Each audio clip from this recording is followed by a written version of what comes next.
Imagine viver em uma pequena cidade do interior, onde todos se conhecem. As noites são silenciosas e a vida parece seguir em paz. Agora, imagine esse mesmo lugar sendo tomado pelo medo, quando um homem misterioso começa a surgir nas estradas de terra, invadindo fazendas, espalhando terror e escapando de todas as tentativas de captura. Alguns o viam como apenas um doente mental. Outros juravam que ele era mais do que humano, uma espécie de criatura protegida por forças sombrias. Esse é o caso de Orlando Sabino, o homem que ficou conhecido como o Monstro de Capinópolis, e cuja lenda ainda hoje ecoa nas fazendas e estradas do Triângulo Mineiro. Orlando Sabino, o Monstro de Capinópolis. O Triângulo Mineiro, conhecido por suas terras férteis e cidades acolhedoras, já foi palco de um dos maiores medos coletivos do Brasil rural. Nos anos 70, um nome ecoava com terror entre lavradores, famílias e viajantes: Orlando Sabino. Para uns, ele era apenas um homem em surto, vítima da própria mente. Para outros, era a personificação do mal, um ser que ultrapassava os limites da razão. Não demorou para que ele fosse chamado de o Monstro de Capinópolis. Capinópolis, na divisa de Minas Gerais com Goiás, era uma cidade simples, de vida pacata, onde todos se conheciam. Ali, as rotinas giravam em torno das plantações, do gado e das festas religiosas. Mas essa tranquilidade foi interrompida quando começaram a surgir histórias de um homem errante, que caminhava pelas estradas de terra, invadia fazendas e atacava trabalhadores rurais. Seu nome era repetido em cochichos: Orlando Sabino. Nascido em uma família humilde, Orlando teve uma infância marcada por dificuldades. Relatos dizem que era um jovem calado, de olhar distante, mas ninguém poderia imaginar o rumo que sua vida tomaria. Com o tempo, passou a vagar pelas redondezas, como se não tivesse rumo certo. Trabalhava em roças, aceitava serviços temporários, mas sua presença sempre causava estranhamento. Muitos afirmavam que havia algo de sombrio em seu jeito, como se fosse guiado por forças que ninguém conseguia entender. Nos anos 70, uma série de crimes violentos começou a assombrar a região do Triângulo Mineiro. Trabalhadores eram encontrados mortos em circunstâncias perturbadoras. Famílias inteiras começaram a temer sair de casa à noite. A cada novo episódio, o nome de Orlando era mencionado como um principal suspeito. Alguns afirmavam tê-lo visto rondando as lavouras antes dos ataques. Outros juravam que seus olhos brilhavam de forma estranha quando a lua cheia iluminava os campos. Rapidamente, Orlando deixou de ser apenas um homem procurado. Ele se transformou em lenda. As pessoas passaram a descrevê-lo como se fosse uma criatura, o Monstro de Capinópolis. Era como os jornais estampavam em letras grandes, aumentando o medo popular. Crianças eram advertidas a não se afastarem de casa, e viajantes evitavam passar pela região depois do pôr do sol. Mas o que mais impressionava não era apenas a brutalidade dos ataques atribuídos a ele, era a dificuldade em capturá-lo. A polícia organizava buscas, montava emboscadas, seguia rastros em matas e plantações. Ainda assim, Orlando sempre conseguia escapar. Sua figura magra, descalça, surgia e desaparecia como um espectro. Muitos acreditavam que ele tinha um conhecimento quase sobrenatural dos caminhos do mato, como se fosse parte dele. Moradores relatavam histórias estranhas. Um lavrador contou que, certa vez, viu Orlando atravessando um campo ao longe. O homem correu para avisar os vizinhos, mas quando voltaram juntos, não havia sinal de ninguém.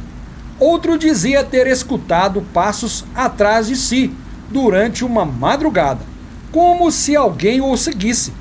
Ao olhar para trás, só encontrou o vazio da estrada.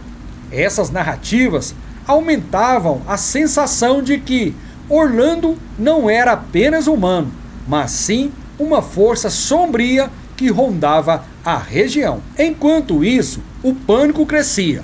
Capinópolis e cidades vizinhas viveram dias de tensão. Fazendeiros contratavam vigias, famílias reforçavam as portas com madeira e grupos armados se organizavam para proteger suas comunidades. O clima era de verdadeiro cerco, como se todos aguardassem o próximo movimento do chamado monstro. Com o tempo, as autoridades conseguiram confirmar a autoria de Orlando em vários ataques. A cada prisão temporária, porém, ele dava um jeitinho de escapar. Isso só reforçava o mito em torno dele.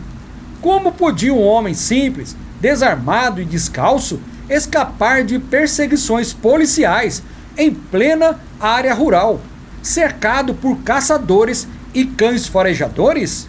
Alguns diziam que ele possuía uma força incomum, como se fosse tomado por uma energia que não era deste mundo. Outros afirmavam que Orlando fazia pactos na escuridão da mata, recebendo proteção de entidades malignas. A mistura de medo, religião e superstição transformou Orlando Sabino em algo além de carne e osso. Ele passou a ser lenda viva. Quando finalmente foi capturado de forma definitiva, no fim da década de 70, Capinópolis respirou aliviada. Orlando foi levado para instituições psiquiátricas e prisões, sendo estudado por médicos e especialistas.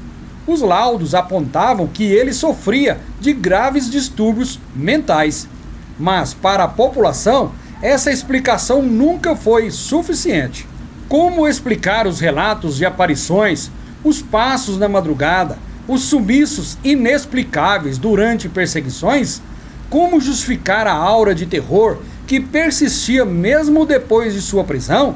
Até hoje, alguns moradores mais velhos juram que o espírito de Orlando continua rondando as estradas e as lavouras do Triângulo Mineiro. A alcunha de monstro de Capinópolis resistiu ao tempo.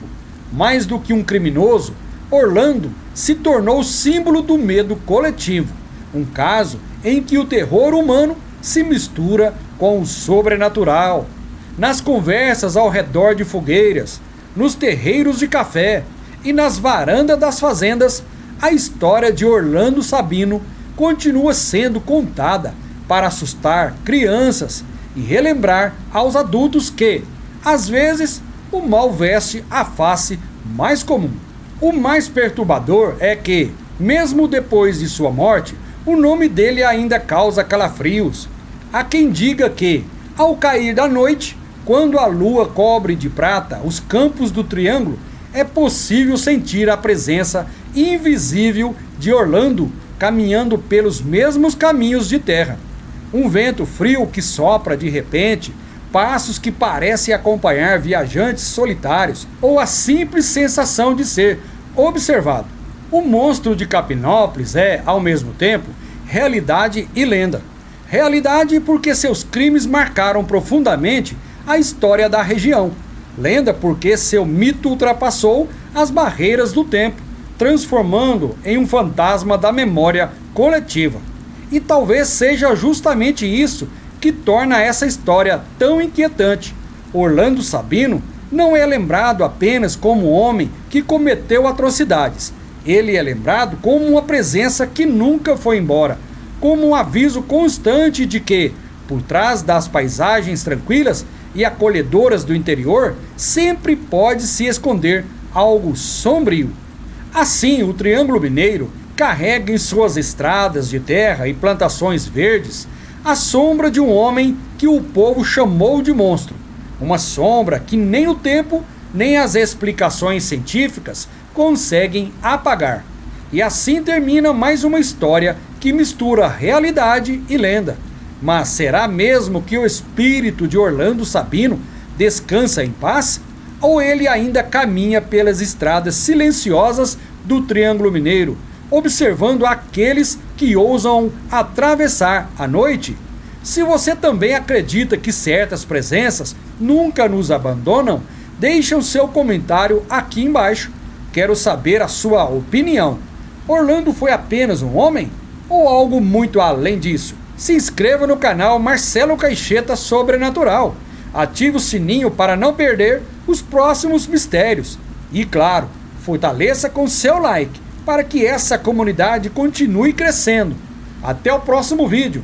E lembre-se, o sobrenatural pode estar mais perto do que você imagina.